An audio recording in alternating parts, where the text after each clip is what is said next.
အကောင်းဆုံးချမ်းသာရအောင်ရှာလောကလူတိုင်းဟာနေ့စဉ်နဲ့အမျှဘာကိုရှားနေကြသလဲလို့မေးရင်ချမ်းသာဒုက္ခရှားနေကြတာလောကလူတွေဘာတွေအတွက်အလုံးလုံးနေကြသလဲဆိုရင်ချမ်းသာဒုက္ခအတွက်လုံးလုံးနေကြတယ်ဓမ္မစစ်အားဖြင့်သေသေးချာချာစစ်ဆေးပြီးတော့ကြည့်ပဲဆိုလို့ရှိရင်လူသားတွေအလုံးရှာဖွေနေကြတာချမ်းသာဒုက္ခအတွက်ပဲတချို့ကပြောလိုက်ပဲချမ်းသာဒုက္ခရှာတာမဟုတ်ပါဘူးအလုတ်ရှာတာပါလို့ပြောကောင်းပြောလိုက်မယ်မြန်မာပြည်ကအလုတ်တင်မကဘူးနိုင်ငံရခြားတိုင်းတစ်ပါးထွက်ပြီးတော့အလုတ်ရှာကြဟုတ်တယ်အလုတ်ကဘာအတွက်လဲဆိုရင်အလုတ်ကပိုက်ဆံအတွက်ပေါ့ဒါဖြင့်ပိုက်ဆံကဘာလို့ဖို့ရုံးလို့မေးလို့ရှိရင်ချမ်းချမ်းသာသာနေဖို့ပဲအဲ့တော့ဓမ္မစစ်အားဖြင့်ပြောမယ်ဆိုရင်လူတွေနေ့စဉ်နဲ့အမျှရှားဝေလောက်ကင်နေကြတာဘာလဲလို့ဆိုရင်ချမ်းသာဒုက္ခကိုရှားနေကြဒါဖြင့်လူတွေချမ်းသာဒုက္ခရှားနေတဲ့ချမ်းသာဒုက္ခကဘယ်လိုချမ်းသာမျိုးလဲဘုန်းကြီးတို့တွေကိုရရှိခံစားနေကြတဲ့ချမ်းသာဒုက္ခကိုအမှတ်တမဲ့မနေဘဲနဲ့စစ်ဆေးကြည့်တဲ့ချမ်းသာဒုက္ခဆိုတာအကျမ်းပြင်းအဖြစ်ပြောမယ်ဆိုလို့ရှိရင်ကာမဒုက္ခကာမဒုက္ခဆိုတာဘာပြောလဲမျက်စိကနှစ်သက်စရာအာယုံကြည့်ပြီးတော့စိတ်ထဲကဝမ်းသာကြည်နူးမှုတွေဖြစ်တာဒါကာမဒုက္ခနားကตาရတဲ့အတန်ကလေးတွေနားထောင်ပြီးတော့စိတ်ထဲကဝမ်းသာကြည်နူးမှုဖြစ်တာဒါကာမဒုက္ခတီးဝိုင်းနေသွားပြီးနားထောင်ပြီးတော့ပြောနေကြဟိုဂျာမနီနိုင်ငံတခါတော့ကဇူလိုင်လမှာအဘိဓမ္မာသင်တန်းသွားပြီးတော့ပို့ချလို့ဘာလင်မြို့ကိုရောက်တယ်ဘာလင်မြို့ကိုအရှိနဲ့အနောက်ခြားကွယ်ထားတဲ့ဒရိုင်းကြီးဖြိုချထားပြီးအရှိဘာလင်အနောက်ဘာလင်ပေါင်းဆက်ပြီးတဲ့နောက်မှာဘာလင်မြို့လယ်မှာကြောက်တိုင်ကြီးတစ်ခုရှိတယ်ဥရောပနိုင်ငံအရပ်ရပ်ကနေပြီးတော့လူတွေဟာတန်းချီပြီးတော့ဘာလင်မြို့ကိုရောက်လာကြတန်းချီပြီးရောက်လာတဲ့ဘာလင်မြို့ကိုလာပြီးတော့လာကြတဲ့ပုဂ္ဂိုလ်တွေဟာဘာအတွက်လာကြတာတုံးလို့ဆိုတော့လပ်ပရိတ်ပွဲတော်တဲ့လပ်ပရိတ်ပွဲတော်ဆိုတာဘာသာသင်လျော်သလိုပြန်မယ်ဆိုလို့ရှိရင်ချစ်သူတို့ရဲ့ချီတက်ပွဲပေါ့အဲ့ဒီပရိတ်ဆိုတဲ့လပ်ပရိတ်ဆိုတဲ့ပွဲတော်ကိုလာရောက်ပြီးတော့ဘာလင်မြို့ကိုလာရောက်ပြီးတော့ပျော်ကြပါကြဘုန်းကြီးတို့စီဗိဓမာသင်္นานလာတက်တဲ့ဂျာမန်ဘုန်းကြီးတစ်ပါးကဆရာတော်ကိုပြရအောင်မယ်တဲ့အတွေ့အကြုံရအောင်သူ့အခန်းခေါ်ပြီးတော့ Lightcast တိုက်ရိုက်အသံလွှင့်ပေးနေတဲ့တယ်လီဗီရှင်းကိုဖွင့်ပြီးတော့ပြတယ်လက်ပရိတ်ပွဲဆင်နွှဲနေကြတဲ့လူတွေတန်ပေါင်းများစွာလမ်းပေါ်မှာမလုပ်နေကြတာတော့ဆိုသချင်းဆိုကြပျော်ကြပါကြတီးကြကကြခုန်ကြဆိုတဲ့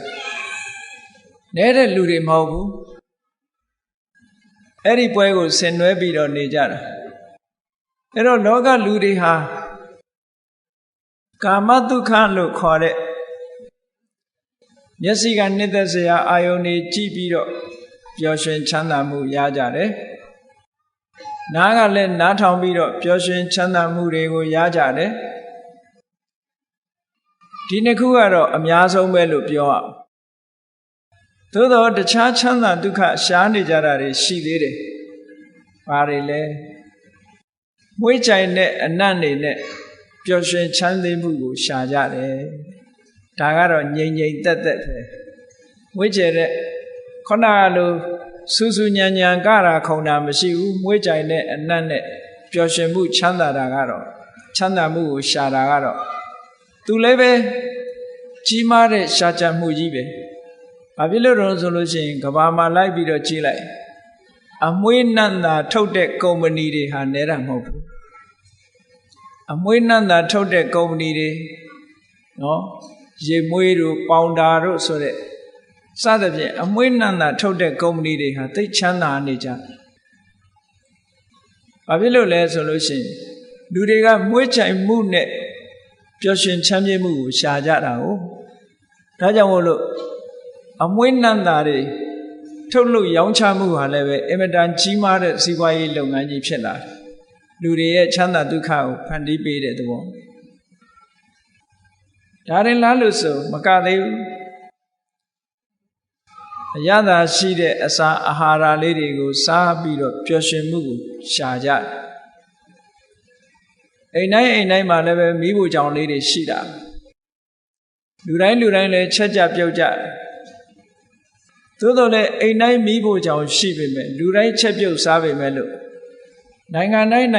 မြို့တိုင်းမှာစားတော့ဆိုင်ကြီးတွေကဟိမ့်နေအောင်ရှိဘာဖြစ်လို့လဲလျှာနဲ့ချမ်းသာမှုကိုရှားနေကြလို့ပဲလျှာနဲ့ချမ်းသာမှုကိုရှားကြတာလျှာမှုနဲ့ချမ်းသာမှုကိုရှားနေသမျှကာလပတ်လုံးလောကမှာအမတန်ကြီးမားတဲ့စားတော့ဆိုင်ကြီးတွေပေါ်ထွန်းနေအောင်မှာပဲလူတွေရဲ့အရသာပေါ်မှာမမောတွေ့တာမှုဖြင့်ချမ်းသာဒုက္ခကိုရှာတဲ့ကိစ္စဘယ်တော့မှအပိတတ်မှာမဟုတ်ဘူးမြန်မာလူမျိုးတွေကမြန်မာထမင်းဟင်းစားရတာကြားလာတဲ့အခါကျတော့ကိုရီးယားချက်ကလေးတို့အရသာရှာကြတယ်နော် Chinese cuisine တရုတ်လက်ရာကိုရီးယား cuisine ကိုရီးယားလက်ရာအိန္ဒိယ cuisine နော်အိန္ဒိယလက်ရာအမျိုးမျိုးနဲ့စားတော့ဖွယ်အမျိုးမျိုးတွေကိုမှာယူစားတော့ပြီးတော့နေကြတာတဲ့ဒါလူတွေခံစားလို့ရတဲ့ချမ်းသာဒုက္ခတွေပဲကောင်းမွန်လာတဲ့ရတာတွေကိုခံစားရင်လူတွေဟာချမ်းသာဒုက္ခပျော်ရွှင်မှုကိုရရှိနေကြတယ်နောက်တစ်ခုကတော့အထီးအတွေ့လို့ဆိုတဲ့ဖုဒ္ဓဘာအာယုန်နဲ့ပျော်ရွှင်ချမ်းမြေ့မှုကိုရှာကြတယ်ဒါကြောင့်မို့လို့လူတွေဝတ်စားဆင်ရင်တဲ့အဝတ်တွေဟာလည်းအမျိုးမျိုးအထီးအတွေ့ကောင်းတဲ့အဝတ်တွေအမတန်ခမ်းနားတဲ့ဆိုပါကြီးတွေနဲ့အိပ်ရတယ်အလွန်ခမ်းနားတဲ့ဆက်တီကြီးတွေထိုင်လိုက်ရင်အိဆက်သွားတဲ့ဆက်တီကြီးတွေလူတွေမှာဒါတွေဟာချမ်းသာဒုက္ခဒီချမ်းသာဒုက္ခတွေကိုမိမိတို့အတိုင်းအတာအလိုက်ခံစားနေကြတယ်အဲ့ဒီချမ်းသာခံစားတာတွေဟာတကယ်စဉ်းစားကြည့်ပဲဆိုလို့ရှိရင်အစဉ်အတန်းအနှိမ့်အမြင့်အလိုက်ထူးခြားမှုရှိပါတယ်ရှိတော့လေဒီချမ်းသာဒုက္ခတွေဟာသူ့တန်ရာသူ့ဘဝနဲ့သူဟာချမ်းသာဒုက္ခရနေကြတာလူတွေသာဒီလိုချမ်းသာဒုက္ခကိုရတာမဟုတ်ဘူးတိရစ္ဆာန်တွေလည်းရနေတာပဲဒီချမ်းသာဒုက္ခမိမိတို့မျက်စိအောက်မှာရှိတဲ့ကြောင်ကလေးတွေခွေးကလေးတွေလည်းပဲဟောဒီကာမဒုက္ခဆိုတာသူတို့အထိုက်လျောက်ရှိတာထိုက်လျောက်ရှိတယ်တရဝတိုင်းဟာကာမဂုဏ်အာယုန်လို့ဆိုတဲ့ချမ်းသာဒုက္ခတွေရဖို့ရာအတွက်ပတာဒ၅ပါးမျက်စိနားနာလျှာကိုယ်လို့ဆိုတဲ့ပတာဒ၅ပါးမှာထိတွေ့လာတဲ့ကာမဂုဏ်အာယုန်တွေနဲ့ပတ်သက်ပြီးပျော်ရွှင်ချမ်းမြေ့မှုကိုရနေကြတာကြီးပဲတဲ့အကုန်သူ့အတိုင်းအတာနဲ့သူရနေတာလူတွေမှာလည်းအစဉ်တန်းရှိသလိုတိရစ္ဆာန်တွေမှာလည်းသူ့အစဉ်နဲ့သူရရှိနေကြတိရစ္ဆာန်လေးတွေရတဲ့ချမ်းသာဒုက္ခထိုတိရစ္ဆာန်လေးတွေကလူတွေရတဲ့ချမ်းသာဒုက္ခလဲမလားဆိုလဲမှာမဟုတ်ဘူးသူ့ဟာလေးနဲ့သူတော့သဘောကျတယ်ဒါကြောင့်မို့လို့ပြာပုံထဲမှာအိတ်နေကြခွေးကလေးကိုအိမ်မော်တင်ပြီးတော့တိတ်ပေမဲ့အိတ်ချင်မှအိတ်မှာပြာပုံလေးကိုသဘောကျဘာဖြစ်လို့သူလည်းသူချမ်းသာသူခံစားနေတယ်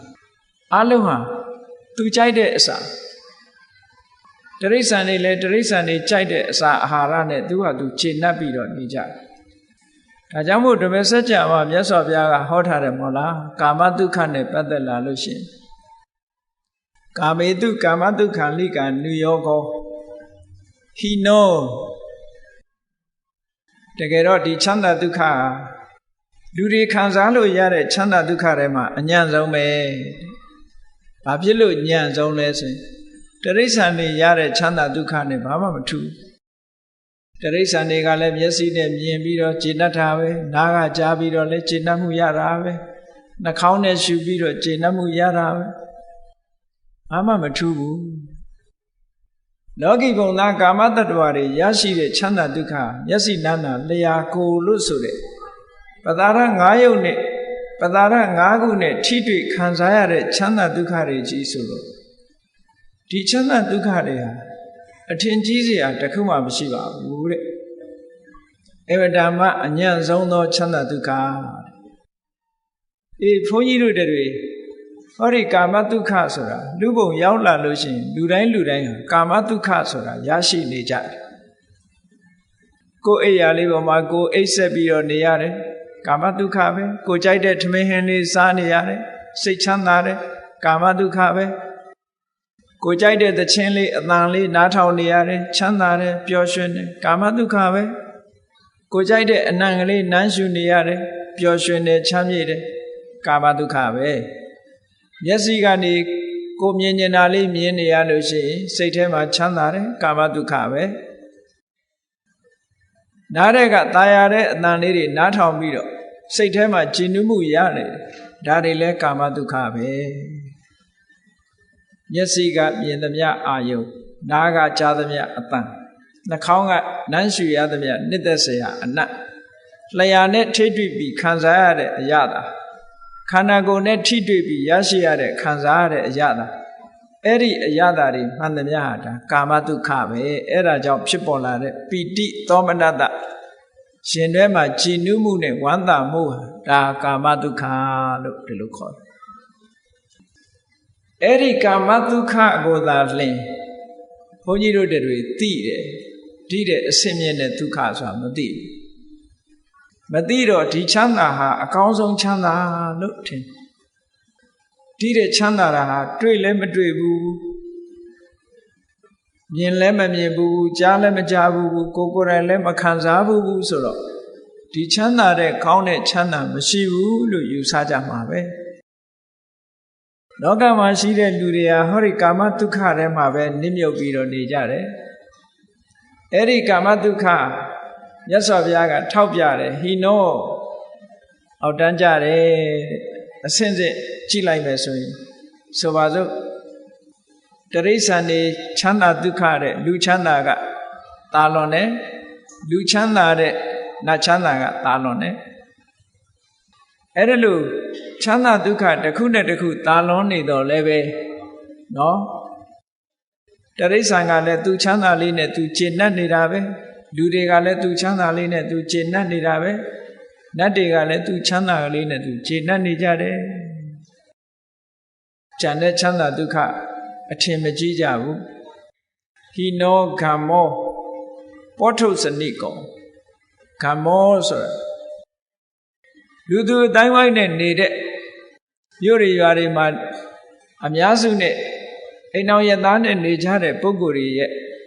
ခံစားရတဲ့ချမ်းသာမျိုးပောထုစနိကောလူအများစုခံစားတဲ့ချမ်းသာဒုက္ခမျိုးအနတ္တရောမြင့်မြတ်တဲ့ပုဂ္ဂိုလ်တွေခံစားတဲ့ဟာမျိုးမဟုတ်ဘူးတဲ့ဒါရင်လားလို့ဆိုတော့မကဘူးအနတ္ထတန်ဟိတောဒီကာမဂုဏ်အာယုံလို့ဆိုတဲ့ချမ်းသာဒုက္ခတွေပေါ်မှာမေ့မျောပြီးတော့နေမျောပြီးတော့နေမယ်ဆိုလို့ရှိရင်ထိုပုဂ္ဂိုလ်ဟာကာမဂုဏ်အာယုံတစ်ခုချမ်းသာဒုက္ခခံစားလို့သည်ဖြစ်ဖြစ်ဘာတွေလုပ်လဲကောင်းတာလည်းလုပ်တယ်မကောင်းတာလည်းလုပ်တယ်မကောင်းတာလုံးပြီးသွားလို့ရှိရင်ထိုမကောင်းတဲ့ကံရဲ့အကျိုးကိုခံစားရသည့်အတွက်ကြောင့်ဆင်းရဲတဲ့မှာနေမျောကြရပြန်တယ်ချမ်းသာတဲ့ခုအကြောင်းပြုပြီးတော့ကောင်းတာတွေကိုလုပ်တဲ့အခါမှာလည်းပဲဒီချမ်းသာတဲ့တာလွန်တဲ့ချမ်းသာကိုမတွေ့ဘူး ဒီချမ်းသာထဲမှာပြန်ပြီးတော့နေမောနေတယ်တတ္တဝါတွေရဲ့ပုထုဇဉ်ပုဂ္ဂိုလ်တွေရဲ့ဘုံဘဝသိရှိနားလည်ကြတဲ့ချမ်းသာဒုက္ခဒီကာမဒုက္ခပဲဒီထဲကနေရှေ့ပြီးတော့တိုးတက်သွားအောင်ဒုက္ခတစ်မျိုးကိုရှာဖွေတွေ့ရှိခြင်းကမစွမ်းနိုင်ကြဘူးဒီထဲမှာပဲနေမျောနေကြတယ်ဒါပြောတာနော်ဒါဖြင့်ကာမဒုက္ခတဲ့ချမ်းသာဒုက္ခမျိုးရှိသလားလို့ဆိုတော့ရှိတယ်အဲ့ဒီချမ်းသာကဘာချမ်းသာလို့ခေါ်လဲဆိုရင်နိက္ခမ္မဒုက္ခတဲ့နိက္ခမ္မဒုက္ခဆိုတာမျက်စိနဲ့မြင်ပြီးတော့စိတ်ချမ်းသာမှုကိုယူတာလည်းမဟုတ်ဘူးနားနဲ့အသံကိုနားထောင်ပြီးတော့စိတ်ချမ်းသာမှုကိုရယူတာမဟုတ်ဘူးနှာခေါင်းနဲ့နမ်းရှူပြီးတော့စိတ်ချမ်းသာမှုကိုရတာမဟုတ်ဘူးလျှာနဲ့လျက်ပြီးတော့စိတ်ချမ်းသာမှုကိုရတာလည်းမဟုတ်ဘူးခန္ဓာကိုယ်နဲ့ထိတွေ့ပြီးတဲ့နောက်မှာစိတ်ချမ်းသာမှုကိုရတာလည်းမဟုတ်ဘူးတဲ့အဲ့ဒီကာမဂုဏ်အာယုန်လို့ဆိုတဲ့ဒီအာယုန်တွေဟာအပူအပင်တွေနဲ့ရောထွေးပြီးတော့နေတဲ့ချမ်းသာဒုက္ခတွေဖြစ်လို့အခုတခဏချမ်းသာရင်တော်ကြချမ်းသာခြင်းမှချမ်းသာတယ်ချမ်းသာဒုက္ခကလည်းအမတန်မှတူတောင်းတယ်ကာမဂုဏ်ချမ်းသာဆိုတာအမတန်မှတူတောင်းတယ်အဲ့ဒီကာမချမ်းသာတွေကိုဖယ်ရှားပြစ်လိုက်မှကာမချမ်းသာတွေနဲ့ဆက်ဆက်မှုမရှိဘဲနဲ့တရားဓမ္မကိုနှလုံးသွင်းပြီးတော့နေတဲ့ချမ်းသာမျိုးကြတော့နိက္ခမ္မဒုက္ခလို့ခေါ်တယ်ကာမဂုဏ်ချမ်းသာတွေကိုခွာရှောင်ပြီးတော့ရလာတဲ့ချမ်းသာအဲ့ဒီချမ်းသာမျိုးကဇန်ချမ်းသာတို့မက်ချမ်းသာတို့ဖို့ချမ်းသာတို့ဆိုတာနိက္ခမ္မဒုက္ခအဲ့ဒီနိက္ခမ္မဒုက္ခကိုပုထုဇဉ်ပုဂ္ဂိုလ်တွေအနေနဲ့သဘောကျလားလို့ဆိုသဘောမကျဘူးအရိယာသူတော်စင်တွေကအဲ့ဒါကိုချမ်းသာလို့သတ်မှတ်တယ်ပုထုဇဉ်တွေကဆင်းရဲတယ်လို့ထင်တယ်အထင်ချင်းအမြင်ချင်းအလုံးကိုကွာခြားတယ်ဟောတာမန်ပုဂ္ဂိုလ်တွေအနေနဲ့ကြည့်လိုက်မယ်ဆိုလို့ရှိရင်ပြင်းစရာကြီးလို့အောင်းမိမှာပဲတရားဓမ္မနှလုံးသွင်းပြီးတူတဲ့အေးအေးဆေးဆေးတည်တည်ငြိမ်ငြိမ်ထိုင်နေတဲ့ပုဂ္ဂိုလ်ကြည့်လိုက်မယ်ဆိုရင်ကြံတဲ့ပုဂ္ဂိုလ်တွေကဒီလူငုတ်တုတ်ကြီးထိုင်ပြီးဘာတွေလုံအောင်ပြင်းစရာကြီးလို့ဒီလိုပဲထင်။ဘာဖြစ်လို့သူခံစားမှုတာကကာမဒုက္ခပဲခံစားမှုတာလေ။ဟိုလူကရလာတဲ့နိက္ခမ္မဒုက္ခကြတော့အေးကာမဒုက္ခဆိုတာအလိုမကျစရာတွေအများကြီးရှိတယ်။အလိုမကျစရာတွေအများကြီးရှိတယ်။ဆိုပါစို့မျက်စိဖြင့်လှတာပတာကြည့်ပြီးတော့ချမ်းသာဒုက္ခကိုခံစားခြင်းနဲ့ဆိုရင်မျက်စိအောက်ကအလှအပပျောက်သွားတာနဲ့တပြိုင်နက်ဟောချမ်းသာဒုက္ခရှိပါအောင်မလားမရှိတော့ဘူးနားတဲ့ကနှစ်သက်ตาရပွဲအတန်ပျောက်သွားတာနဲ့တပြိုင်နက်ချမ်းသာဒုက္ခရှိနိုင်ပါအောင်မလားမရှိဘူးနှာခေါင်းကနမ်းရှူရတဲ့အနံ့ပျောက်သွားလို့ပြောင်းလဲသွားတာနဲ့တပြိုင်နက်ချမ်းသာဒုက္ခဆိုတာမရှိနိုင်ကြဘူးလျှာကခံစားပြီးတော့ရတဲ့ချမ်းသာဒုက္ခဆိုတာလည်းပဲနော်တခဏမျှတာပဲဖြစ်တယ်ခန္ဓာကိုယ်နဲ့ထိတွေ့ပြီးရရှိတဲ့ချမ်းသာဒုက္ခဆိုတာလည်းတခဏမျှတာဖြစ်တယ်အဲ့ဒီချမ်းသာဒုက္ခတွေကိုရရှိခံစားလာတဲ့အချိန်ပိုင်းလေးကအမတန်မှတူထောင်းတယ်အမတန်မှတူထောင်းတယ်အမတန်မှတူထောင်းသည့်အတွက်ကြောင့်တခဏလေးချမ်းသာတာကိုသာဝရထင်ပြီးတော့ကာမဒုက္ခထဲမှာနေမျောနေကြတဲ့ပုဂ္ဂိုလ်တွေကအလွန်တရာမှများပါတယ်မြတ်စွာဘုရားကကာမဒုက္ခကိုဘယ်လိုဥပမာပေးထားတော့ဆိုမီလဒုက္ခမီလဆိုတာလူတွေစွန့်ပစ်လိုက်တဲ့မစင်အညစ်အကြေးကိုမီလလို့ခေါ်တယ်မီလဒုက္ခမစင်အညစ်အကြေးလူချမ်းသာမျိုးကြည့်လေလူတွေရဲ့မစင်အညစ်အကြေးကိုကြိုက်တတ်တဲ့ခွေးတရဝါတွေဆိုလို့ရှိရင်ဘလောက်ကောင်းတဲ့ထမင်းဟင်းကြွေကြွေမစင်အညစ်အကြေးမြင်လိုက်ရင်နည်းနည်းတော့နမ်းလိုက်ရအောင်မှချိန်တတ်တယ်အနတ်နံရလို့ရှိရင်ဟုတ်လားမစင်အညစ်အကြေးစားရတာပို့ပြီးတော့သူနှစ်သက်ချိန်တတ်တယ်ဒါကိုကြိုက်တာအကောင်းဆုံးဖြစ်နေကြတယ်ပေါ့ကာမဒုက္ခဆိုတာကိုကြိုက်တာကိုအကောင်းဆုံးဖြစ်နေကြတယ်ဒွင်းသည်ကြိုက်တဲ့လူကဒွင်းသည်ကောင်းတယ်မကြိုက်တဲ့လူကနန်းတယ်ဟောဒီလိုပဲ ကာမဒုက္ခဆိုတာတယောက်နဲ့တယောက်လည်းတူညီတာမဟုတ်ဘူးခံစားရတဲ့အချိန်လေးရလည်းအမှန်တမ်းတူတောင်းတယ်ဒါကြောင့်မို့မြတ်စွာဘုရားကမီလဒုက္ခမစင်ပမာချမ်းသာမျိုးပါတဲ့ဒီချမ်းသာမျိုးတွေကအဲ့ဒီချမ်းသာမျိုးကိုသာခံစားမှုတဲ့ပုရုဇဉ်ပုဂ္ဂိုလ်တွေဟာနိက္ခမဒုက္ခလို့ဆိုတဲ့ဒီကာမဂုဏ်အာယုန်တွေကိုဖယ်ရှားပစ်လိုက်လို့ဖြစ်ပေါ်လာတဲ့ချမ်းသာဒုက္ခမျိုးအိမ်မက်ထက်တောင်မဲ့လို့မရဘူးအရိယသူတော်စင်များကြတော့အစစ်မြင့်လာတဲ့ပုဂ္ဂိုလ်ကြတော့ကာမဒုက္ခဆိုတာပူလောင်မှုတွေနဲ့ဖြစ်နေတယ်ဒါကြောင့်မို့တကယ်ချမ်းသာတာမဟုတ်ဘူးတကယ်ချမ်းသာမှုဆိုတာဟာကာမဒုက္ခထဲမှာမရှိနိုင်ဘူးဟောနိက္ခမဒုက္ခကာမဂုဏ်အာယုန်ကထွက်ခွာလိုက်လို့ရလာတဲ့ချမ်းသာဒုက္ခအင်မတန်မှအေးချမ်းတယ်တည်ငြိမ်တယ်ငြိမ်သက်တယ်ပူပင်ခြင်းမရှိဘူးနိက္ခမဒုက္ခရထားတဲ့ပုဂ္ဂိုလ်တယောက်ဟာကာမဒုက္ခလို့မျက်စိအမြင်အောက်ကပျောက်သွားလို့အာယုန်၅ပါးတည်းကကိုယ့်ရဲ့ဒီပတ္တာရတွေအတွင်းကနေပျောက်သွားသည့်အတွက်ကြောင့်လဲပူလောင်ခြင်းဆိုတာမဖြစ်ဘူးပျောက်သွားတဲ့ဇေယျလည်းအကြောင်းမရှိဘူးဒါကြောင့်မို့နိက္ခမဒုက္ခအမှန်တမ်းမှချမ်းသာတဲ့ချမ်းသာဒုက္ခလို့ဒီလိုဟောတာနော်နိက္ခမဒုက္ခမရဘူးဆိုလို့ရှိရင်တော့ကာမဒုက္ခကိုပဲအကောင်းဆုံးလို့ဒီလိုထင်ကြမယ်ပေါ့ကောင်းပြီနိက္ခမဒုက္ခတဲ့ချမ်းသာတဲ့ဒုက္ခတစ်ခုထပ်ပြီးတော့ပြောမယ်ဆိုလို့ရှိရင်ဥပတမဒုက္ခငြိမ်းအေးတဲ့ချမ်းသာငြိမ်းအေးတဲ့ချမ်းသာဆိုတာတဏ္ဍိဒုက္ခနိဗ္ဗာန်မှာရှိတဲ့ချမ်းသာမျိုးနိဗ္ဗာန်ဆိုတာအပူပင်ကိလေသာတွေအလုံးချုပ်ငြိမ်းသွားလို့ပူတတ်တဲ့သဘာဝတရားတွေလည်းတစ်ခုမှမရှိဘူးပူစေတတ်တဲ့သဘာဝတရားတွေလည်းတစ်ခုမှမရှိဘူးရုပ်ဓမ္မနန္ဓမ္မဆိုတာတွေပြောင်းလဲပြီးပျက်စီးတတ်တဲ့အရာတွေလည်းတစ်ခုမှမရှိဘူးသာဝရငြိမ်းနေတဲ့အငြိမ့်တတ်ကြီးများတာဖြစ်တယ်အဲ့ဒီအငြိမ့်တတ်ဆိုတာကြတော့သာဝရချမ်းသာတဲ့ချမ်းသာပုရုဇဉ်ပုဂ္ဂိုလ်တွေအနေနဲ့သာဝရအငြိမ့်တတ်လို့ဆိုတဲ့ဥပဒမဒုက္ခနားလည်ဖို့အမတန်မှခက်တယ်ဘာဖြစ်လို့တော့ကိုမအတွေ့အကြုံမရှိတာဒီချမ်းသာမျိုးကိုမခံစားဘူးဆိုပါစို့ဒူရင်သည်မစားဘူးသေးတဲ့ပုဂ္ဂိုလ်တယောက်ကိုဒူရင်သည်ဟာဘယ်လိုရတာရှိတယ်လို့တယောက်ကပြောပြမယ်ဘယ်လိုကောင်းတာ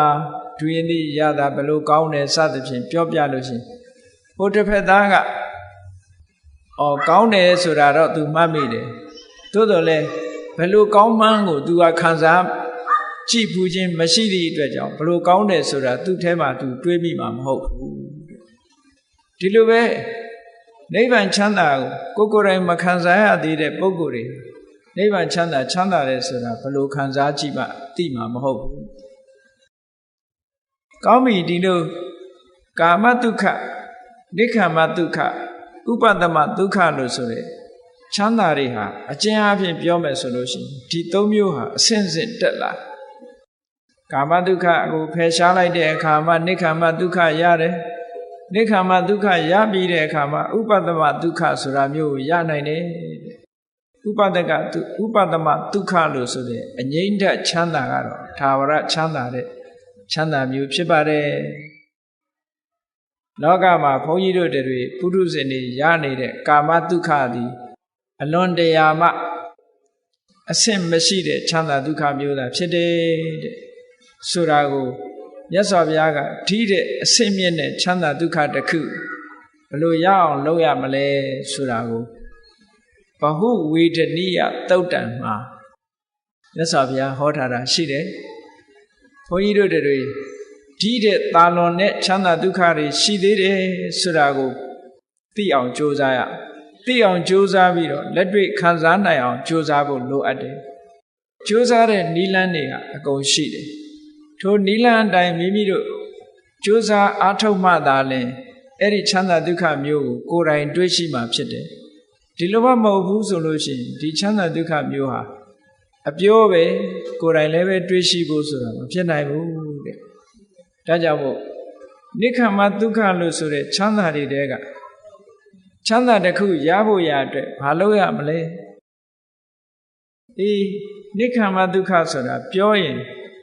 ကာမဂုဏ်ချမ်းသာတွေနဲ့မဆက်ရှက်တဲ့ချမ်းသာမျိုးတစ်ခုပဲမျက်စိကမြင်ပြီးတော့ချမ်းသာတာမဟုတ်ဘူးနားကကြားပြီးတော့ချမ်းသာတာမဟုတ်ဘူးနှာခေါင်းဆိုတဲ့နှာခေါင်းနဲ့အနံ့ခံပြီးတော့ချမ်းသာတာမဟုတ်ဘူးလျှာနဲ့အရသာခံပြီးမှချမ်းသာတာမဟုတ်ဘူး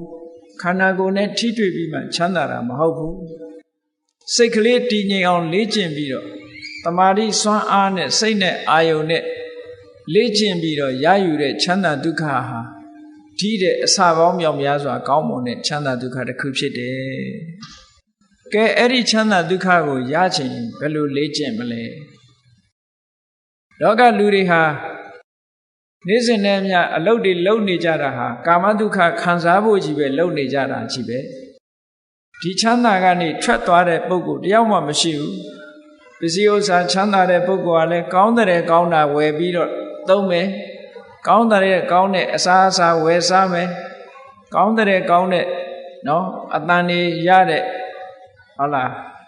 ဂီတတန်တွေနားထောင်မယ်ကောင်းတဲ့ကောင်းတာတွေမြင်ရအောင်လုပ်မယ်ဒါပဲရှိတယ်ဒီတဲ့ပို့ပြီးတော့ထွက်ပေါက်မရှာနိုင်ဘူးကောင်းပြီနိက္ခမဒုက္ခလို့ဆိုတဲ့အစစ်မြင့်တဲ့ချမ်းသာတစ်ခုကိုရှာကြည့်ကြရအောင်ဘယ်လိုနည်းနဲ့တွေ့နိုင်သလဲကာမဒုက္ခဆိုတာဒီဘက်ကန်းနဲ့အလားတရံတူတယ်ဟိုဘက်ကန်းရောက်ချင်တဲ့ပုဂ္ဂိုလ်ဒီဘက်ကန်းကိုစွန့်ရတယ်ဒီဘက်ကန်းကိုမခွာဘဲနဲ့ဟိုဘက်ကန်းကိုဘယ်နည်းနဲ့မှမရောက်ဘူးဒါကြောင့်မို့နိက္ခမဒုက္ခလို့ဆိုတဲ့ချမ်းသာတွေတဲကချမ်းသာတစ်ခုကိုရဖို့ရအတွက်ဘုန်းကြီးတို့တွေဘာလို့ရမိမိစိတ်ကလေးကိုအာယုံနဲ့လေ့ကျင့်ရမယ်ကဲလေ့ကျင့်ပုံလေ့ကျင့်နည်းလေးကိုမှတ်ကြရအလွယ်ဆုံးလေ့ကျင့်စရာအာယုံလေးတွေကိုယ်အနီးနားမှာရှိတယ်ကိုယ်အနီးနားမှာရှိတယ်ကတိုင်းရှုတယ်လို့ခေါ်တာပေါ့အဲ့ဒီကတိုင်းတွေက10မျိုးရှိတဲ့ထဲမှာလွယ်ကူတဲ့ကတိုင်းကလေးတွေတခုပြောရမယ်ဆိုလို့ရှိရင်အညိုရောင်ကတိုင်းနော်အညိုကိုအင်္ဂလိပ်လို blue လို့ပြန်တော့ဒီအပြာရောင်ကတိုင်းလို့လဲဆိုနိုင်တယ်နီလပိတအဝါရောင်ကတိုင်းလောဟိတအနီရောင်ကတိုင်းဩရတအဖြူရောင်ကတိုင်းကောင်းပြီအဖြူရောင်ပေါ်မှာဘယ်လိုလေ့ကျင့်မလဲလို့ဆိုလို့ရှိရင်ဖြူရောင်ပေါ်မှာကတိုင်းရှုမယ်ဆိုလို့ရှိရင်ကိုယ့်ရဲ့စိတ်တည်ငြိမ်မှုအားနေတာမနေတာသို့မဟုတ်အတွေးလွန်တာရှိမရှိအဲ့ဒါနဲ့ညှိပြီးတဲ့အခါကျတော့မကြီးလွန်မသေးလွန်ကတိုင်းဝန်းလေးတစ်ခုကိုဖန်တီးရမယ်ဖွေးဖြူနေတဲ့စက္ကူလေးတစ်ခုကိုဝိုင်းဆက်နေအောင်ကိုက်ပြီးတော့ကိုရှိမှာနော်စက္ကူဖြူလေးကိုအဝိုင်းလေးကိုက်ပြီးတဲ့အခါကျတော့ကိုရှိမှာအလွယ်တကူကြည့်လို့ရမယ့်နေရာလေးမှာထားရမယ်နောက်ခံကအဲ့ဒီအဖြူရောင်လေးပေါ်ပြီးတော့ထင်းလာအောင်အပြာနောက်ခံပဲဖြစ်စေအစိမ်းနောက်ခံပဲဖြစ်စေအနီနောက်ခံပဲဖြစ်စေနိုင်ခံလေးတစ်ခုထားအဲ့ဒီပေါ်မှာအဖြူဝိုင်းကလေးတင်ထားပြီးတဲ့အခါကျတော့မျက်စိဖွင့်ပြီးတော့ကိုယ်နဲ့မလှမ်းမကမ်းရှိကလေးမှာမျက်ချထားပြီးတော့မျက်စိဖွင့်မျက်စိကိုမေးမေးလေးလည်းမထားရဘူးပြူးပြူးကြီးလည်းမထားရဘူးပဂတိကြည့်တဲ့အနေထားလေးတိုင်ကိုမျက်စိအနေထားပုံမှန်လေးတိုင်ထားပြီးတော့အဲ့ဒီအဖြူရောင်လေးကိုစိုက်ကြည့်မယ်စိုက်ကြည့်ပြီးတဲ့အခါမှာကိုယ်စိတ်ထဲကနေပြီးတော့အဖြူဆိုတာလေးကိုစိတ်ထဲမှာထပ်တလဲလဲအဖြူနဲ့ကာလာလေးပေါ်မှာစိတ်ရောက်နေဖို့အမြဲတမ်းလိုတယ်ဒါအဖြူရောင်လို့စိတ်ထဲမှာမှတ်နေရမယ်ပေါ့အဲ့ဒါဩရတကတိုင်းရှုတယ်လို့ခေါ်တယ်ပေါ့နော်အဲ့လိုအဖြူနဲ့စိတ်ပြီးတော့စိုက်ပြီးတော့ကြည်နေပြီလူတိုင်းဒါလေ့ကျင့်လို့ရတာပဲမျက်စိနဲ့အာယုံနဲ့စိုက်ပြီးတော့လေ့ကျင့်တယ်တနာရီလောက်လေ့ကျင့်လိုက်မယ်သို့မဟုတ်နိုင်ဝက်လောက်လေ့ကျင့်လိုက်တယ်ဆိုလို့ရှိရင်မျက်စိထဲမှာအဲ့ဒီအဖြူဝိုင်းလေးဟာ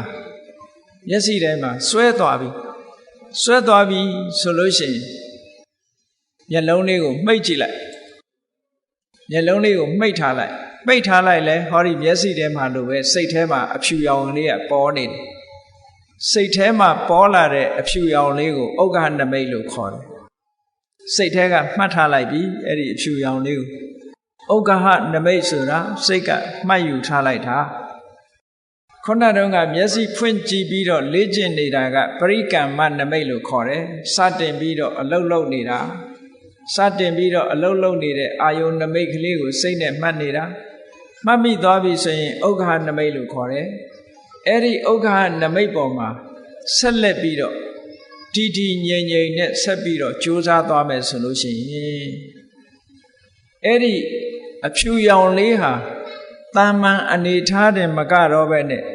ဖိတ်ဖိတ်တောက်လာတဲ့ဖြူဆွတ်ဆွတ်အရောင်လေးအဖြစ်ပြောင်းလဲပြီးတော့လာလိမ့်မယ်စိတ်ထဲမှာအဲ့ဒီဖြူဆွတ်ဆွတ်အရောင်ကလေးပြောင်းလဲလာပြီဆိုတာနဲ့တပြိုင်နက်ဒီပုဂ္ဂိုလ်ရဲ့စိတ်တွေဟာလည်းပဲအမတန်ငြိမ်းလာပြီဒီအဖြူရောင်လေးကလွဲလို့သူ့စိတ်လေးဟာအဖြူရောင်လေးကနေတခြားအာယုံကိုအဖြူရောင်လေးကလွဲပြီးတခြားအာယုံကိုစိတ်ထဲမှာမရောက်တော့ဘူးစိတ်ထဲမှာဟောဒီအဖြူရောင်လေးပေါ်မှာကိုယ်စိတ်လေးကငြိမ်ကြသွားတယ်အဲ့ဒီဖြူဖွေးဝန်းလက်လာတဲ့ဒီအာယုံလေးဟာ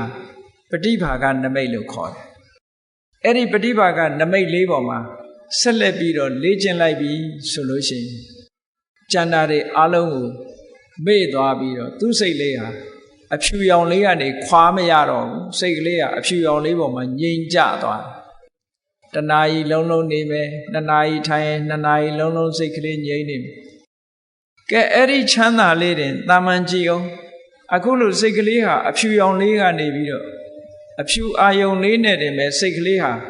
ငြိမ်နေပြီဆိုလို့ရှိရင်ခုနကမျက်စိနဲ့လှတာပါတာကြည့်ပြီးတော့ရတဲ့ချမ်းသာဒုက္ခဆိုတာနဲ့လည်းမတူဘူးနားကตายရတဲ့အတန်တွေကိုနားထောင်ပြီးရတဲ့ချမ်းသာဒုက္ခနဲ့လည်းမတူဘူးနှာခေါင်းကနမ်းရှူပြီးရတဲ့ချမ်းသာဒုက္ခတွေနဲ့လည်းမတူဘူးလျှာကစားတော့ပြီးရတဲ့ချမ်းသာဒုက္ခတွေနဲ့လည်းမတူဘူးခန္ဓာကိုယ်ကထိတွေ့ပြီးမှရတဲ့ချမ်းသာဒုက္ခတွေနဲ့လည်းမတူဘူးတဲ့အမတန်ငြိမ်းချမ်းတဲ့ဟောဒီအာယုံကတိုင်းနမိတ်ကလေးပေါ်မှာတမာတိစွမ်းအားလေးတွေတည်ငြိမ်ပြီးတော့ကြာလာလိမ့်မယ်အဲ့လိုကြာလာတဲ့အခါမှာလူစိတ်မှာဘာဖြစ်နေလဲဆိုရင်ကိုယ်စိတ်ထဲမှာပြောရမယ်ဆိုရင်ထမင်းမေ့ဟင်းမေ့ပေါ့အဲ့ဒီချိန်ဟောဒီအဖြူအာယုံလေးကိုစိတ်ကလေးတွေးတောနေတဲ့ဘာဝတရားလေးရဲ့ထိုအဖြူအာယုံလေးပေါ်မှာစိတ်ကူးနေတဲ့သဘာဝတရားလေးရဲ့ထိုအဖြူအာယုံလေးပေါ်မှာကျင့်နှက်နှစ်ချိုက်နေတဲ့ပီတိကလေးရဲ့စိတ်ထဲမှာအမတန်မှငြိမ်းချမ်းနေတဲ့ဒုက္ခလေးရဲ့တည်ငြိမ်နေတဲ့တမာတိလေးရဲ့ဟောဒီ၅မျိုးပဲရှိတယ်အဲ့ချိန်အဲ့ဒီ၅မျိုးဟာစုပေါင်းပြီးတော့စွမ်းဆောင်လိုက်ပြီးဆိုလိုက်တာနဲ့တပြိုင်နက်ဒါကိုပြောတာဇံလို့ဆိုတာအဲ့ဒါကိုခေါ်တယ်ဇာနာဆိုတာရဲ့အဓိပ္ပာယ်ကလူတွေကဇံဆိုလို့ရှိရင်ကောင်းကင်ပြန်တယ်လို့အောင်းမေးနေတာမဟုတ်ဘူးဒီအဖြူရောင်လေးပေါ်မှာစိတ်ကစိုက်ပြီးတော့ရှုမှတ်နေတာလေးကိုဒါဇံလို့ခေါ်တယ်စိတ်ကလေးကတခြားရောက်မသွားတော့ဘူးခွာလို့မရတော့ဘူးဒီအဖြူရောင်လေးပေါ်မှာအလုံးလုံးနေတယ်အလုံးလုံးတဲ့သဘောလေးတွေကဘာတော့စိတ်ကလေးနဲ့အာယုံနဲ့တွေးပေးနေတာရဲ့စိတ်ကလေးကဒီအာယုံပေါ်မှာတွေးကြံစီနေတာရဲ့ဒီအာယုံလေးနဲ့နှစ်ချိုက်နေတာရဲ့ကျေနပ်နေတာရဲ့တည်ငြိမ်နေတာရဲ့ဒီသဘာဝ၅မျိုးပဲအဲ့ဒီချိန်မှာဖြစ်တယ်အဲ့ဒီသဘာဝ၅မျိုးရင့်တန်လာတာကိုတပြိုင်နက်လုံနေတာကိုဒါဇာနာလို့ခေါ်တယ်ဇာနာကဲအဲ့ဒီဇာနာဆိုတဲ့အဆင့်ရောက်လာတဲ့အခါမှာဘာတွေကင်းသွားတော့ဆိုလို့ရှိရင်မြတ်စွာဘုရားကဟောထားတယ်ဝိဝိစေဝကာမေဟိဝိဝိစအကုတလေဟိစိတ်ကလေးအဲ့ဒီအဖြူရောင်အာယုံလေးပေါ်မှာထားနိုင်ပြီဆိုလို့ရှိရင်တဲ့ခုနကပြောတဲ့ကာမတုခပေါ်မှာကျဉ်တ်နေတဲ့အတွေးတွေတခုမှမရှိတော့ကာမအာယုံပတာရ၅ယုတ်ပတာရ၅မျိုးနဲ့ထိတွေ့ပြီးခံစားရတဲ့ကာမအတွေးတွေတခုမှမရှိတော့ဘူးခံစားခြင်းတဲ့စိတ်တွေတခုမှမရှိတော့ဘူးအဲ့ဒီချိန်ချုပ်ငြိမ်းသွားဝိဝိသအကုသလေဟိဓမ္မေဟိကျန်တဲ့အကုသိုလ်တရားတွေလည်းအဲ့ဒီချိန်မှာငြိမ်းကြသွား စိတ်ထဲမှာပူပန်တာတို့တောကဖြစ်တာတို့ဘာတစ်ခုမှမရှိတော့ငြိမ့်သွားပြီးတော့ဘာဖြစ်လဲဝိဝေကသသဝိတကံသဝိစာရံအတွေးလေးနဲ့စိတ်ကူးမှုလေးဟောဒီအာယုံလေးပေါ်မှာတွေးနေတာရဲ့စိတ်ကူးနေတာရဲ့ဒီနှစ်ခုသဝိတကံသဝိစာရံဝိဝေကဇံပိတိဒုက္ခံကာမဂုဏ်အာယုန်နေငြိမ်ကျသွားလို့ဖြစ်ပေါ်လာတဲ့တမာတိချမ်းသာလေးဝိဝေကဇပိတိဒုက္ခခြေနှက်နေတာရဲ့နှစ်ချိုက်နေတာရဲ့အဲ့ဒီသဘာဝလေးနှစ်ခုဖြစ်ပြီးတော့စိတ်ကလေးဟာဒီအာယုန်လေးနဲ့ပျော်မွေ့ပြီးတော့ချမ်းသာနေတဲ့ချမ်းသာကိုပထမဇန်ချမ်းသာလို့ခေါ်ပါတယ်အဲ့ဒီပထမဇန်ချမ်းသာဒီခုနကကာမချမ်းသာနဲ့စာလိုက်ရင်အလွန်မြင့်မားတဲ့ချမ်းသာတစ်ခုဖြစ်သွားတယ်ဒီချမ်းသာဒုက္ခကခုနကဆိုပါစို့တခြင်းနားထောင်မယ်ဘယ်နှနာရီနားထောင်လို့ရမျက်စိကကိုကြည့်ကျင်တာတွေကြည့်တယ်ဘယ်နှနာရီကြည့်နိုင်လဲအကန့်အသတ်တွေရှိလျှာကကောင်းတာတွေစားတယ်ဘယ်နှခါစားနိုင်မလဲနော်တနေ့ကုန်မစားနိုင်ဘူးဤလာတယ်ဘယ်ရာပဲဖြစ်ဖြစ်တာမန်ကာမချမ်းသာတွေဟာစားပြီးလို့ရှိရင်ဝါလာလို့ရှိရင်မကောင်းတော့တာကြီးပဲအကုန်လုံး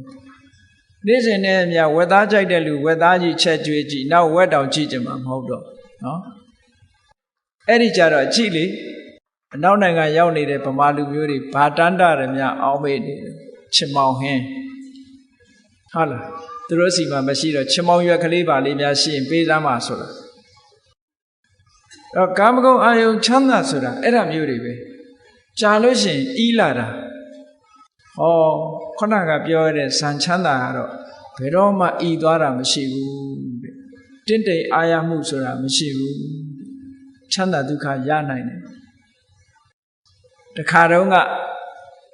ဒီချမ်းသာဒုက္ခကိုနားမလည်ဘူးဆိုလို့ရှိရင်နော်ကာမချမ်းသာကိုအကောင်းဆုံးလို့ခေါ်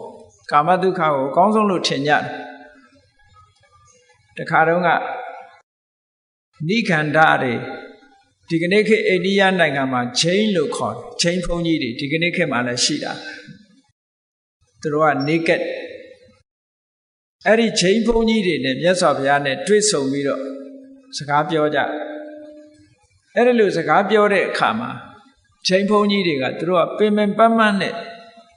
ခက်ခက်ရင်ရင်အကျင့်တွေကျင့်မှချမ်းသာကိုရတယ်လို့သူတို့ကယူဆတယ်သူတို့ပြောတဲ့စကားလေးကဒုက္ခတနန္တရံဒုက္ခံချမ်းသာဆိုတာတဲ့ဒုက္ခနဲ့ရှင်းမှရတယ် no pain no gain ဆိုတာမျိုးပေါ့နော် no pain no gain အနာခံမှအသာဆန်ရတယ်ဆိုတဲ့သဘောမျိုးဒုက္ခခံမှချမ်းသာကိုရနိုင်တယ်လို့ဒီလိုပြောပြီးတော့မြတ်စွာဘုရားကိုသူတို့ကဘယ်လိုပြောတော့ဆိုအရှင်ဂေါရမနဲ့ဗိမိသာရမင်းကြီးနဲ့နှိုင်းရှင်ကြည့်ရင်ဗိမိသာရမင်းကြီးကအရှင်ဂေါရမတဲ့ပိုချမ်းသာတယ်တဲ့သူတို့ကအဲ့လိုပြောတယ်မြတ်စွာဘုရားရတဲ့ချမ်းသာနဲ့ဗိမိသာရမင်းကြီးရဲ့ချမ်းသာကပိုချမ်းသာတယ်ပေါ့ဆိုတော့မြတ်စွာဘုရားကအေးမင်းတို့ဒီစကားအမှတ်တမဲ့ပြောလိုက်တာနဲ့တူတယ်ငါမေးမယ်တဲ့ဗိမိသာရမင်းကြီးဟာတဲ့မလုံမရှက်နဲ့သူ9ရက်တိတိတနေရာထဲမှာထိုင်းနေနိုင်လားတဲ့လုံးဝမရွှေ့မပြောင်းမလုံမလက်နဲ့တနေရာထဲမှာသူထိုင်းနေနိုင်လားဆိုမနေနိုင်ဘူး9ရက်မပြောနဲ့နော်9ရက်မပြောနဲ့9နာရီတောင်မထိုင်နိုင်ဘူး9နာရီမပြောနဲ့9မိနစ်တောင်ခက်ခဲတယ်မလုံမရှက်ထိုင်းနေဘူးဆိုတာမြတ်စွာဘုရားကပြောတယ်အေးငါကတမာရီစွမ်းအားနဲ့မလှုပ်မရှက်9ရက်လဲထိုင်နိုင်တယ်ဒီတယ်လဲပို့ပြီးတော့ထိုင်နိုင်တယ်လုံးဝလှုပ်ရှားမှုမပြုဘဲနဲ့အဲ့တော့ဘယ်သူကပို့ချမ်းသာတာလဲနော်မြတ်စွာဘုရားရဲ့ချမ်းသာမှုကဆင်းရဲဒုက္ခမလာလို့ထိုင်လို့ရတာပေါ့ဆင်းရဲဒုက္ခလုံးဝမလာဘူးကာယိကဒုက္ခညောင်းတာညာတာကြိုက်တာခဲတာဆိုတာလုံးဝမရှိစေတသိကဒုက္ခစိတ်ထဲကစိတ်မပါလို့ပြင်းရည်ညီးငွေလာတာမျိုးဆိုတာမရှိကာမချမ်းသာဆိုတာပြင်းရည်ညီးငွေလာတတ်တယ်ပြင်းရည်ညီးငွေမှုတွေရှိတယ်ဟောအခုပြောတဲ့နိက္ခမဒုက္ခလေ့ကျင့်ပြီးတော့ရယူလိုက်ပြီဆိုရင်ပြင်းရည်ညီးငွေသွားတာဘယ်တော့မှမရှိဘူးဒါကြောင့်မို့ပထမဇန်ချမ်းသာကိုဝိဝေကဇပိတိဒုက္ခတဲ့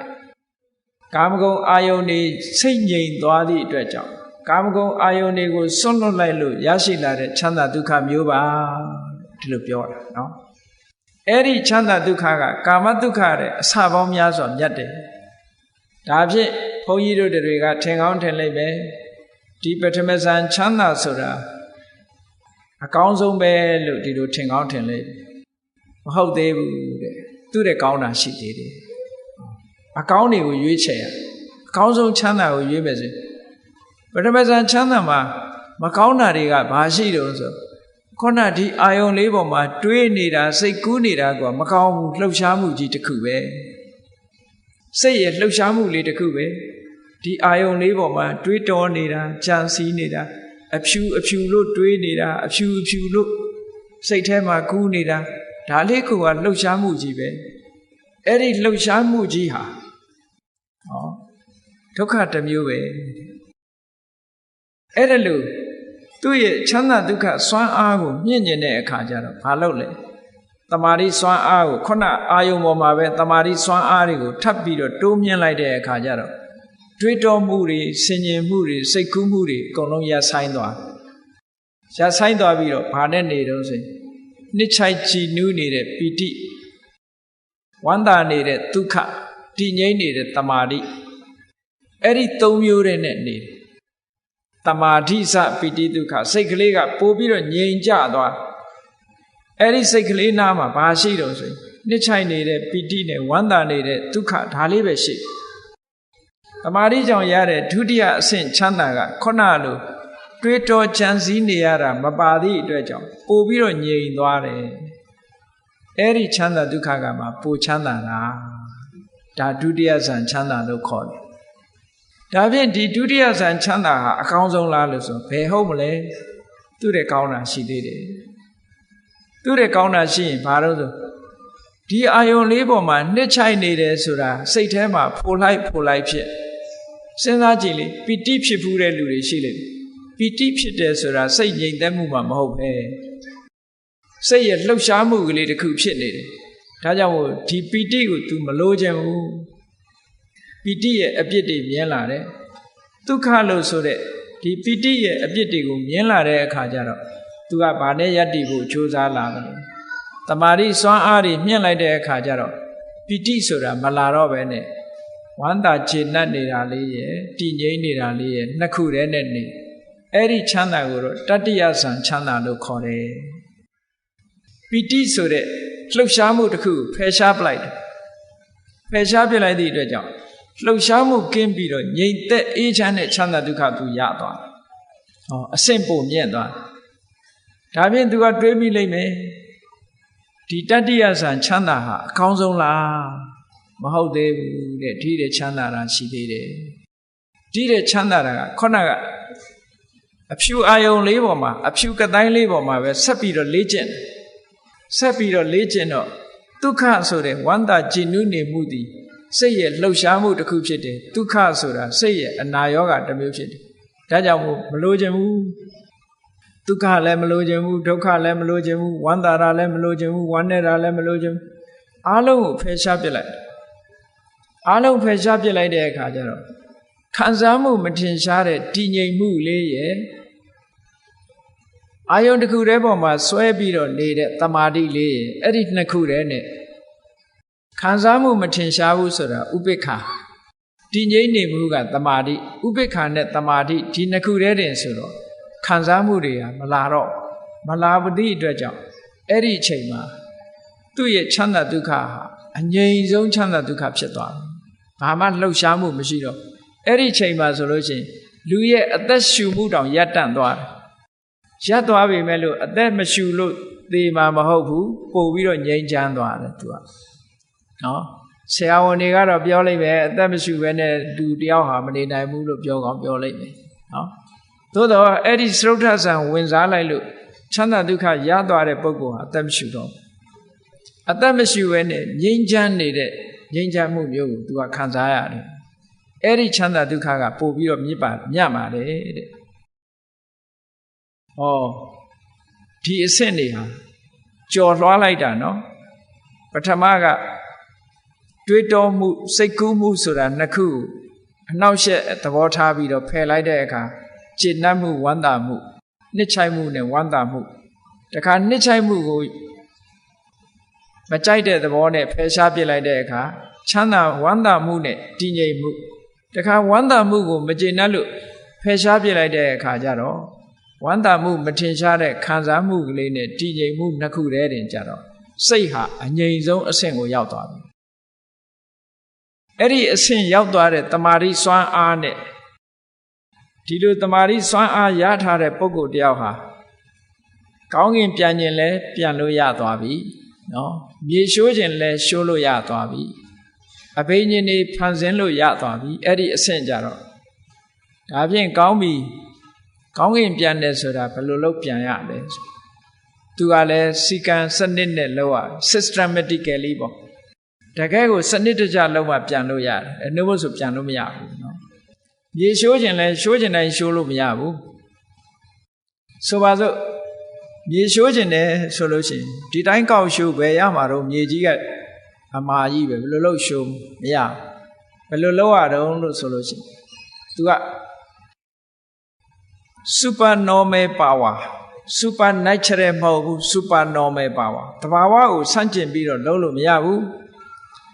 ဥပမာပဲဒီစတိတ်ခုံကြီးကိုဖောက်ပြီးတော့အောက်ဆင်းနေတယ်ဆိုရင်ဘာလုပ်ရမလဲလို့ဆိုလို့ရှိရင်ကိုသွားလောက်တဲ့အတိုင်းအတာတစ်ခုအရာဒီအပေါက်ကြီးဖြစ်အောင်စိတ်ထဲကဖန်တီးရဟာအပေါက်ကြီးဖြစ်သွားပြီလို့ तू စိတ်ကူးလိုက်တာနဲ့တပြိုင်နက် तू သွားမဲ့လမ်းကြောင်းကြီးကအပေါက်ကြီးဖြစ်သွားကြံတဲ့လူတွေကတော့အပေါက်မဟုတ်ဘူးမြေကြီးတဲ့ရှိုးကျင်တယ်ဆိုရင်လည်း तू သွားမဲ့လမ်းကြောင်းကို तू ကရှင်းလိုက်တယ်မြေလိုင်ကောင်းကြီးဖြစ်သွားအောင် तू လှုပ်လိုက်စိတ်ထဲကနေဟာမြေလိုင်ကောင်းကြီးလို့ပြောလိုက်တာနဲ့ဟိုသူ့အဖို့မှာမြေလိုင်ကောင်းကြီးဖြစ်သွားဝင်သွားတာအဲ့ထဲဘေးကလူတွေကတော့မြေရှိုးသွားတယ်လို့ပဲပြောသူ့ဖို့ကတော့အဲ့ဒါလိုင်ကောင်းနဲ့ဝင်သွားတာပဲအလွယ်တကူပဲကောင်းကင်ပြန်ကျင်တယ်ဆိုလဲအရန်ပြန်လို့မရဘူးခန္ဓာကိုယ်ကြီးဆိုတာအလေးကြီးဘယ်လိုလုပ်ပြန်လို့ရမှာတော့ထခုံလဲဘုံဝင်နဲ့ကြာမှာပေါ့ဘယ်လိုလုပ်ရမလဲအင်မတန်ပေါ့ပါတဲ့စိတ်ကလေးတဲကိုဟောဒီရုပ်ခန္ဓာကိုယ်ကြီးကိုပေါင်းထည့်ပေးလိုက်စိတ်သွားတဲ့ကိုပါဆိုတာအဲ့ဒါမှာနော်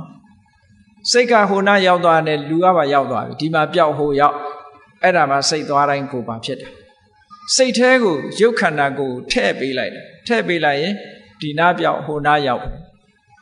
ဟောအဲ့ဒီဟာမျိုးဖြစ်တယ်သို့မဟုတ်ငှက်လို့ကောင်းငင်ကိုပြန်သွားခြင်းတယ်လမ်းလျှောက်ပြီးတော့သွားခြင်းတယ်ဆိုလို့ရှိရင်ကိုသွားမဲ့လမ်းကြောင်းကို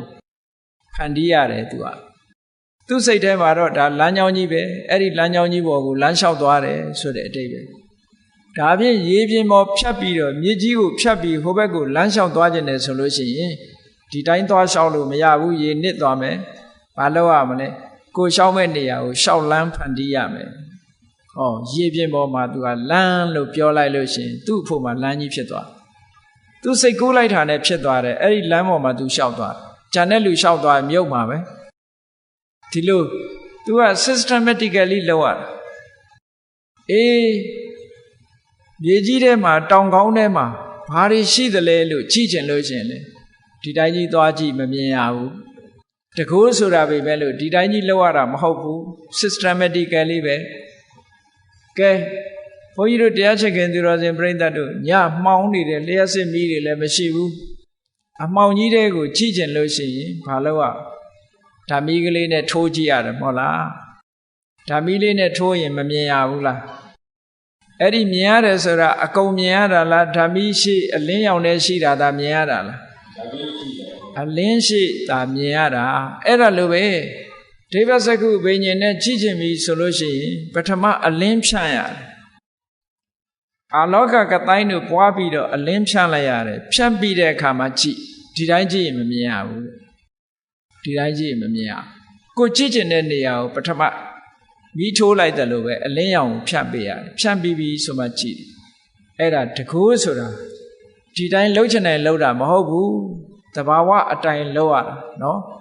အဲ့ဒါခုနကလို့တမာရီစွမ်းအားတွေမြင့်လာပြီဆိုလို့ရှိရင်တကူဖန်ဆင်းလို့ရသွားပြီတဲ့ဒါလူတိုင်းမှာဒီစွမ်းရည်တတ္တိတွေရှိတယ်ရှိရတဲ့နဲ့ဘာလို့မရလဲဆိုမလေးခြင်းလို့မရတာနော်မလေးခြင်းလို့မရလေ့ကျင့်နိုင်ပြီဆိုလို့ရှိရင်ဒီစွမ်းရည်တတ္တိတွေရလာမှာသို့တော့လေ့ကျင့်တဲ့အခါမှာ အသက်အရွယ်ကြီးတဲ့ပုဂ္ဂိုလ်တွေကြတော့ရာခိုင်နှုန်းတွေညော့သွားပြီအသက်အရွယ်ကြီးတာကိုအကြောင်းပြုပြီးတော့ဓမ္မခံနိုင်တော့ဘူးအသက်အရွယ်ကြီးအသက်ငယ်တဲ့ပုဂ္ဂိုလ်ကလေ့ကျင့်ပို့ပြီးတော့မြန်မြန်ရနိုင်တယ်ကြာလုံနိုင်တာငယ်ရွယ်သူကကြာထိုင်နိုင်သည့်အတွက်ကြောင့်သူတို့ကြတော့အောင်မြင်နိုင်တယ်လို့ဒီလိုပြောတာနော်ကဲကောင်းပြီဒီစရုဒ္ဓဆံချမ်းသာဟာအမြင့်ဆုံးချမ်းသာလားလို့ဆိုတော့မဟုတ်ဘူးသူလည်းအကောင်းဆုံးမဟုတ်သေးဘူးဘာဖြစ်လို့အကောင်းဆုံးမဟုတ်တုံးဆိုလို့ရှိရင်သူကလည်းဒီအဖြူဝိုင်းကြီးနဲ့သူကကြည်နေရသေးတာပဲအဖြူဝိုင်းကြီးကိုသူဖယ်ရှားပြစ်လို့ရမှာမရတာမရသည့်အတွက်ကြောင့်သူကလည်းပဲဒီအဖြူဝိုင်းကြီးနဲ့ဆက်ဆက်ပြီးတော့တွေးနေရသည့်အတွက်ကြောင့်ချမ်းသာဒုက္ခလို့မဆိုနိုင်သေးဘူးတဲ့ဒါဖြင့်သူ့ရဲ့ချမ်းသာတာဖြစ်အောင်ဘယ်လိုလုပ်ရတော့ဆိုရင်စိတ်แท้ကနေပြီးအဲ့ဒီအဖြူဝိုင်းကြီးကိုဖြောက်လိုက်ဩရတကတိုင်းဆိုတဲ့အဖြူကတိုင်းကြီးကိုစိတ်แท้ကနေဖြောက်လိုက်ရင်ဘာကြံတော့ဟာလာဟင်းလင်းကြီးကြံအဲ့ဒါကို space လို့ခေါ်တယ်အာကာသလို့ခေါ်တယ်နော်အဖြူဝိုင်းကြီးကိုစိတ်แท้နဲ့ဖြောက်လိုက်တဲ့အခါကျတော့အဖြူနေရာမှာကွက်လက်ကြီးတစ်ခုကြံရစ်တယ်အဲ့ဒီကွက်လက်ကြီးကိုအနန္တအာကာသလို့နှလုံးသွင်းပြီးတော့ကြည့်လိုက်တယ်မျက်စိနဲ့ဆက်ဆက်တဲ့ရုပ်နဲ့ဆက်ဆက်တာတွေတခုမှအလိုမရှိနော်ကောင်းကင်ဆိုတာ space ဆိုတာဘာမှမရှိတဲ့အရာတစ်ခုဖြစ်သွားတယ်ကွက်လက်ကြီးအဲ့ဒီကွက်လက်ကြီးပေါ်မှာစိတ်ကိုငြိမ်အောင်လုပ်ပြီးတော့ထားလိုက်တာတဲ့ခုနကအဖြူဝိုင်းကိုမကြည့်တော့ဘဲနဲ့ကွက်လက်ကြီးနဲ့တင်ပဲသူကသွားလိုက်တာအဲ့ဒါကြတော့အာကာတနိစယတနာဇံလို့ခေါ်တဲ့အရူပဇံတစ်မျိုးကိုသူရသွားအဲ့ဒါကြတော့ပို့ပြီးတော့ချမ်းသာဒုက္ခပိုမြင့်နေတဲ့သူ့ရဲ့ချမ်းသာဒုက္ခကပိုမြင့်သွားတယ်ဒါဖြင့်သူအကောင်းဆုံးလားလို့ဆိုမဟုတ်ဘူးသူတဲ့ကောင်းတာရှိသေးတယ်သူတဲ့ကောင်းတဲ့ချမ်းသာဘာတော့ဆိုရင်အဲ့ဒီကွက်လက်ကြီးနဲ့အလုတ်လုတ်နေတဲ့စိတ်ကလေးကိုပြန်ပြီးတော့ရှုကွက်လက်ကြီးကိုမရှုတော့ဘဲနဲ့ကွက်လက်ကြီးကိုတိနေတဲ့စိတ်ကလေးကိုပြန်ရှုလိုက်တဲ့အခါကျတော့ကွက်လက်ကြီးကိုလည်းကြော်တက်သွားပြီးတော့ဒီအသိစိတ်ကလေးနဲ့ဆက်ကရပ်တည်လိုက်တဲ့အခါဒါကပို့ပြီးတော့ချမ်းသာသွားပြန်တယ်ဝိညာဉ်နိစ္စယရဏဇံလို့ခေါ်တယ်တခါတည်းချမ်းသာဆုံးလားဆိုတော့မဟုတ်ဘူးသူ့ရဲ့ချမ်းသာတာရှိသေးတယ်တဲ့ဘာလဲလို့ဆိုရင်အေးခုနတုန်းကကွက်လက်ကြီးဆိုတာလည်းမရှိတော့ဘူးနော်အသိစိတ်လေးဆိုတာလည်းကွက်လက်ကြီးပေါ်မှာအာယုံပြုတ်နေတဲ့အသိစိတ်ကလေးဆိုတာလည်းမရှိတော့ဘူးမရှိတာကိုအာယုံပြုတ်လိုက်တယ်ဘာမှမရှိတော့ဘူးဆိုသူ့စိတ်တဲ့အာယုံထဲမှာဘာမှကိုမကြံတော့ဘာမှမကြံတဲ့အာယုံပေါ်မှာစိတ်ကလေးတစ်ခုရပ်တည်နိုင်တယ်ဆိုတာလွယ်တဲ့ကိစ္စမဟုတ်ဘူးဘာမှမရှိတဲ့အပေါ်မှာစိတ်ကိုရပ်တည်ထားအောင်ကြိုးစားလိုက်တာအဲ့ဒါကြတော့အကိဉ္စညာယတနာဇံလို့ခေါ်တယ်ဖရာအလောင်းတောထွက်တုန်းကနီးယူပြီးတော့ကျင့်တဲ့ကအဲ့ဒီအကိဉ္စညာယတနာအဆင့်ကိုဘယ်သူရတော့ဆိုအာလာရကာလမဆိုရယတိကြီးကရောက်တယ်အဲ့ဒီတမာရီစွမ်းအားအာလာရကာလမဆိုရယတိကြီးကရခဲ့တယ်အဲ့ဒီနီးစနစ်တွေအတိုင်းကျင့်လိုက်တာအဲ့ဒီအဆင့်ရောက်သွားဖရာလောင်းကလည်းအဲ့ဒီနီးစနစ်ကိုယူပြီးတော့ကျင့်တော့သူလည်းအောင်မြင်ပေါက်ရောက်သွားအေးအောင်မြင်ပေါက်ရောက်ဖို့အတွက်ဘာလိုအပ်တယ်လဲဆိုရင်နံပါတ်1တတ္ထာယုံကြည်ချက်ရှိရမယ်နံပါတ်2ကြိုးပမ်းအားထုတ်မှုဝိရိယရှိရမယ်နံပါတ်4နံပါတ်3အသိပညာရှိရမယ်ဟောတတ္ထာရဲ့ဝိရိယရဲ့ပညာရဲ့အဲ့ဒီ3ခုနဲ့စွမ်းဆောင်လိုက်မယ်ဆိုလို့ရှိရင်ဒီအဆင့်တွေရောက်သွားတယ်လို့ဒီလိုပြောကဲဒါဖြင့်အဲ့ဒီအဆင့်ဟာအကောင်းဆုံးချမ်းသာလားလို့ဆိုမဟုတ်ဘူးတဲ့အဲ့ဒီတဲ့ချမ်းသာတာတစ်ခုရှိသေးတယ်အဲ့ဒီတဲ့ချမ်းသာတာကြတော့ဘာတော့လို့ဆိုလို့ရှိရင်ခုနကအသိစိတ်ကလေးတွေဟာဘာမှမရှိတာတွေနဲ့ယက်တည်နေတဲ့အသိစိတ်လေးကိုထပ်လျှော့ချပလိုက်တာအသိစိတ်ရှိတယ်လို့လည်းပြောလို့မရဘူးမရှိတော့ဘူးလို့လည်းပြောလို့မရတဲ့အဆင့်မျိုးဟုတ်လားဘယ်လိုပြောရမလို့ဆိုလို့ရှိရင်ရှိလည်းမရှိဘူးလည်းမဟုတ်ဘူးလို့ပြောတဲ့စကားပဲ။ဘာနဲ့ဥပမာတူတုံးဆိုလို့ရှိရင်ဟိုအိမ်ရှင်မတွေစီပလင်းကိုကြည့်လိုက်တဲ့အခါကျတော့စီကလေးတစ်စက်နှစ်စက်ကြာရင်ဘယ်လိုပြောတော့ဟဲ့စီကုန်းနေပြီစီမရှိတော့ဘူးလို့မပြောဘူးလားပြောတယ်ဒါပေမဲ့သွားကြည့်လိုက်ရင်အဲ့ဒီပလင်းစီကုန်းနေရင်ယူခဲ့စားထည့်မယ်ဆိုရင်ဟဲ့စီတွေရှိနေတယ်လို့မပြောပြန်ဘူးလားအိုက်ကြတယ်ပြောတယ်စီတွေရှိနေတယ်လို့ပြောပြန်တယ်ခုနတုန်းကတော့စီကုန်းနေတယ်လို့ပြောတယ်စားထည့်မယ်ဆိုတဲ့အခါကျတော့စီတွေနဲ့လို့ပြောပြန်တယ်အဲ့ဒါလိုပဲ မရှိဘူးရှိတဲ့ကားပေါ့နော်မရှိဘူးစိတ်ကလေးကမရှိတော့ဘူးလို့ပြောရလောက်အောင်တိမ်မွေ့သွားတယ်ဟောမရှိတော့ဘူးလို့ပြောရအောင်လုံးဝမရှိတော့တာလားလို့ဆိုတော့လုံးဝကြီးတော့လည်းမဟုတ်ဘူးနည်းနည်းလေးတော့ရှိသေးတယ်ပေါ့အဲ့ဒါကိုနေဝတင်ညာနာတင်ညာယတနာလို့စာပေကဆိုတာအသိစိတ်လေးဟာမရှိဘူးလို့လည်းပြောလို့ရတယ်လုံးဝမရှိဘူးကြီးလို့လည်းပြောလို့တော့မရဘူးလို့ဆိုတဲ့အနေအထားမျိုးလေးအဲ့ဒီအသိစိတ်လုံးဝကင်းသွားတဲ့အနေအထားမျိုးရောက်သွားပြီဆိုလို့ရှိရင်ချမ်းသာဒုက္ခအလွန်ချမ်းသာတယ်နိုင်ရှင်ပြီးတော့ပြောရမယ်ဆိုလို့ရှိရင်ဘုန်းကြီးတို့တွေအိပ်ပျော်နေတဲ့အခါနှစ်ချိုက်ကြီးအိမ်မောကြပြီးတော့အိပ်ပျော်နေတဲ့အခါကျတော့ပြောရမယ်ဆိုလို့ရှိရင်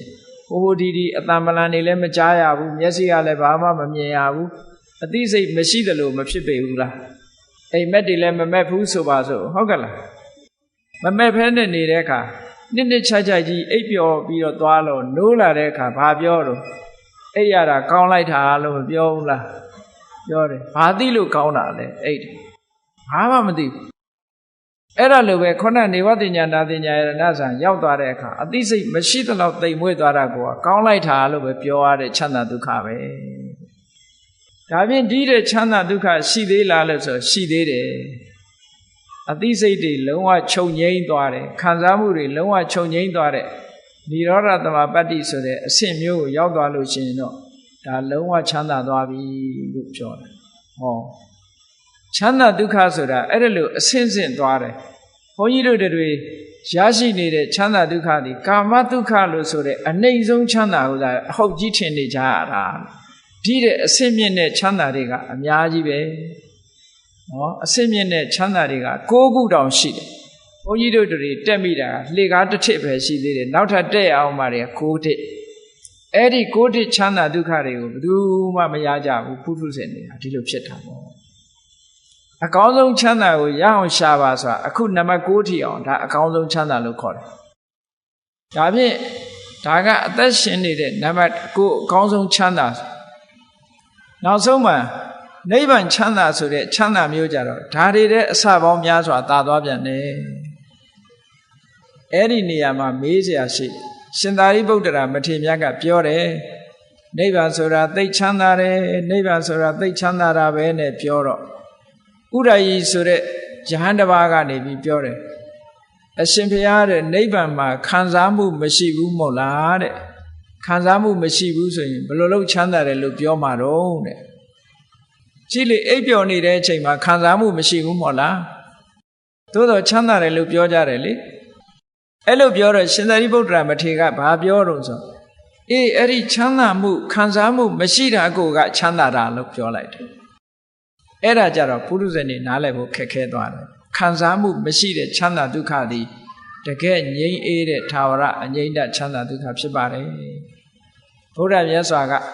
ဗဟုဝေဒနိယသုတ်တံမှာချမ်းသာအမျိုးမျိုးကိုယခုကဲ့သို့ခွဲခြားပြီးတော့ပြထားတော့တရားရှင်ခင်သူတော်စင်ပြိဿတို့သည်တို့တွေဟာအကောင်းဆုံးသောချမ်းသာဆိုတာဘယ်ဟာလဲလို့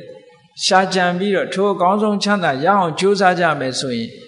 ဤစနစ်တွေအတိုင်းအခုလိုကျင့်ကြံကြိုးကိုအထုတ်ပြီးတော့ရလာတဲ့ချမ်းသာဒုက္ခမျိုးကသာလဲတကယ်အကောင်းဆုံးချမ်းသာဖြစ်တယ်တို့တွေနေ့စဉ်နဲ့အမျှရနေတဲ့ချမ်းသာဒုက္ခဆိုတာဘာမှပြောပလောက်တဲ့ချမ်းသာဒုက္ခမဟုတ်ဘူးတဲ့တရဝါအလုံးမွေးရပါရနေတဲ့ချမ်းသာဒုက္ခမြတ်တာဖြစ်တယ်အေးဒီတဲ့မြင့်မြတ်တဲ့ချမ်းသာဒုက္ခတွေတို့တွေဘုရားမြတ်စွာသာသနာတော်ကြီးနဲ့ကြုံတွေ့နေတဲ့အချိန်မှာနည်းနည်းလေးပဲဖြစ်စေညီးကြည့်နိုင်လောက်အောင်ကြိုးစားအားထုတ်မှသင့်မယ်လို့ကိုယ်စီသဘောကျပြီးတော့အကောင်းဆုံးချမ်းသာကိုရအောင်ရှာနိုင်ကြပါစေကုန်သတည်း